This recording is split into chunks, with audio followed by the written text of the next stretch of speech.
Yang berperan sebagai coach adalah saya sendiri, yang berperan sebagai coachee adalah Bapak Yudi Herianto.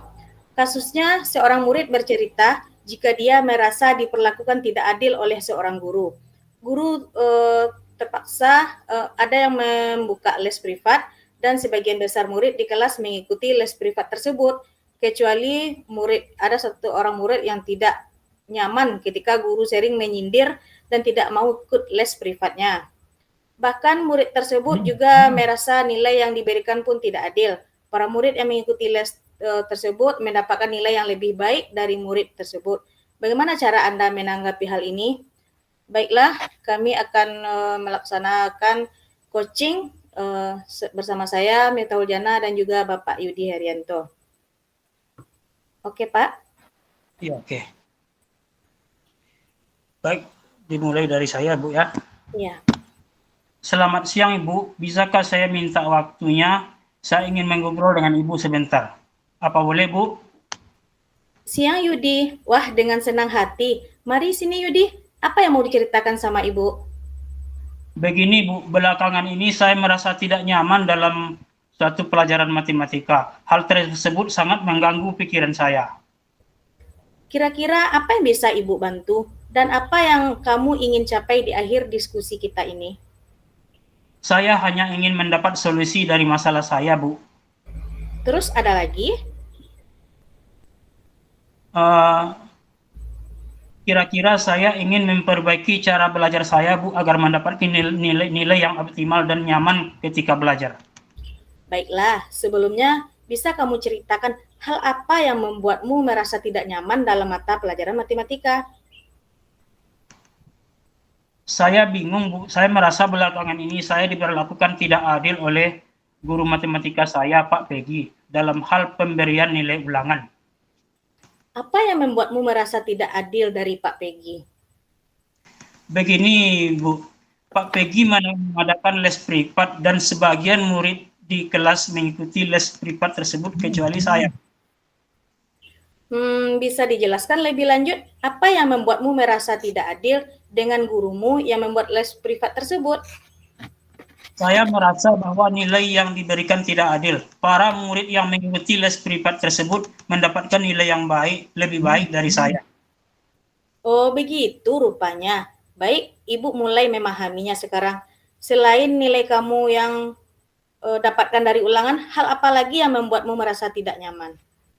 Saya juga merasa tidak nyaman ketika Pak Peggy sering menyindir saya yang tidak mau les privat bersamanya. Boleh Ibu tahu seperti apa bentuk sindiran yang kamu rasakan? Beliau berkata, anak-anak yang dapat mengikuti les privat ketika memiliki kesulitan belajar. Hal tersebut saya merasa tersindir, Bu. Apa yang membebani pikiranmu setelah guru tersebut berkata demikian? Saya jadi merasa guru tersebut menyindir saya, Bu, karena tidak mengikuti les privatnya. Oh, seperti itu rupanya. Iya, Bu, saya merasa tidak nyaman. Selama ini, langkah-langkah apa saja yang telah kamu lakukan untuk mengobati rasa ingin tahumu tentang hal itu? Saya menanyakan kepada teman-teman yang mengikuti les privat tersebut, Bu. Apa yang kamu tanyakan pada temanmu itu? Saya menanyakan kepada teman-teman yang mengikuti les tersebut. Saya pernah bertanya pemahaman mereka tentang materi yang disampaikan setelah mengikuti les privat tersebut. Lalu apa kata temanmu itu? Mereka bilang lebih paham tentang materinya, Bu, dengan menyelesaikan soal-soal karena mereka dilatih dengan berbagai jenis soal. Kalau dari kamu sendiri, kiranya apa yang ingin kamu lakukan? Begini, Bu, sebenarnya saya berencana menemui Pak Peggy untuk mengonfirmasi dugaan saya itu, Bu. Terus, kenapa tidak kamu lakukan? Ya, saya takut, Bu, karena saya takut dimarahi. Apakah sebelumnya kamu pernah dimarahi oleh beliau? Ya, belum pernah sih, Bu. Tapi saya cuma takut ketika saya nanti konfirmasi kepada beliau dikira nanti saya macam-macam lagi, Bu. Kenapa tidak kamu coba? Ya benar Bu, seharusnya saya memang mencoba. Karena saya belum pernah mencoba menemui Pak Peggy, Bu. Bagus, setelah kamu bertemu Pak Peggy, apa yang ingin kamu sampaikan? Saya ingin sampaikan bahwa saya tidak ikut les dan bertanya apakah les tersebut mempengaruhi nilai saya di kelas. Selain itu, saya ingin mengkonfirmasi alasan saya mengapa saya mendapat nilai yang rendah, Bu. Bagus, ayo lakukan itu. Selain itu, apa kekuatan yang kamu miliki? Yakin Saya mendapatkan suka nilai tinggi belajar, Bu. walaupun tidak ikut les. Ya, walaupun saya tidak ikut les bersama Pak Peggy, tapi saya suka belajar, Bu. Setiap sore saya selalu mengulang pelajaran yang diberikan dan mengerjakan soal-soal latihan. Selain itu, saya selalu membuat catatan yang rapi. Saya juga selalu menonton video tutorial dari YouTube tentang materi-materi yang belum saya pahami. Saya yakin akan materi tersebut akan saya kuasai dengan baik, Bu. Nah, coba kamu pikirkan kembali tentang nilaimu. Apakah disebabkan kamu tidak ikut les atau karena kurang belajar?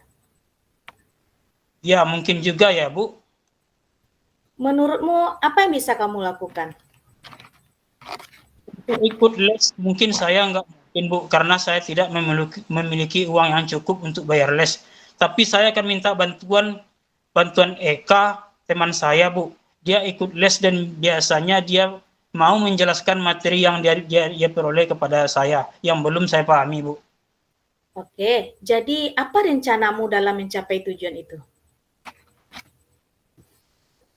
Saya besok pagi akan menemui Pak Peggy di sekolah. Setelah itu saya akan belajar lebih giat lagi, Bu.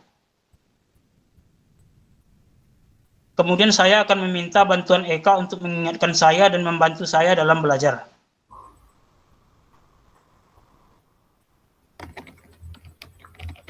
Ya, terima Bagus, kasih, Bu, sudah meluangkan waktunya dan mau mendengarkan keluhan saya. bagus untuk Ibu sangat suka sekali dengan rencana itu. Lalu komitmen apa yang kamu lakukan untuk menjalankan rencanamu itu? Saya akan meminta bantuan Eka untuk mengingatkan saya dan membantu saya dalam belajar. Nah, itu sangat baik. Silahkan kamu lakukan untuk kebaikan kamu nantinya. Ya, terima kasih, Bu, sudah mau meluangkan waktu untuk saya dan mendengarkan semua keluhan saya, Bu. Terima Sama-sama. kasih. Ya, sama-sama. Alhamdulillah praktek coaching pada hari ini sudah selesai.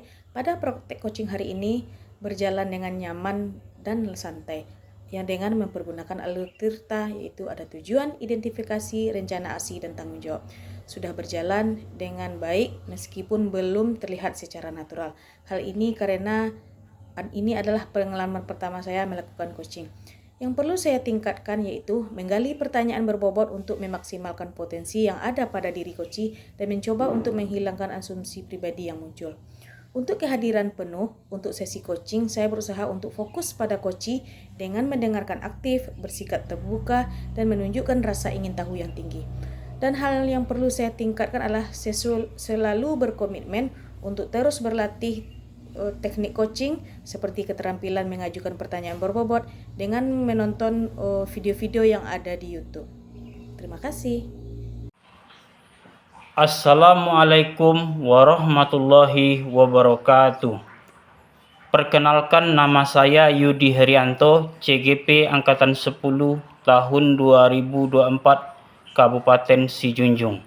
Dalam hal ini saya berperan sebagai coach yang sebelumnya belum pernah melaksanakan hal tersebut, dan hal ini membuat saya menjadi canggung, kaku, dan bingung karena harus memikirkan jawaban dan mencari solusi atas permasalahan yang sedang saya hadapi.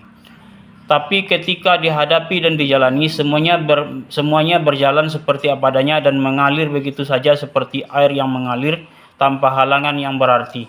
Bahkan suasana pembicaraan cukup menyenangkan. Coach sebagai pemberi pertanyaan dan saya sebagai coach yang bertugas menjawab pertanyaan dan mengungkapkan semua permasalahan yang sedang saya hadapi, semuanya berjalan dengan lancar tanpa ada halangan yang berarti. Terima kasih. Wassalamualaikum warahmatullahi wabarakatuh.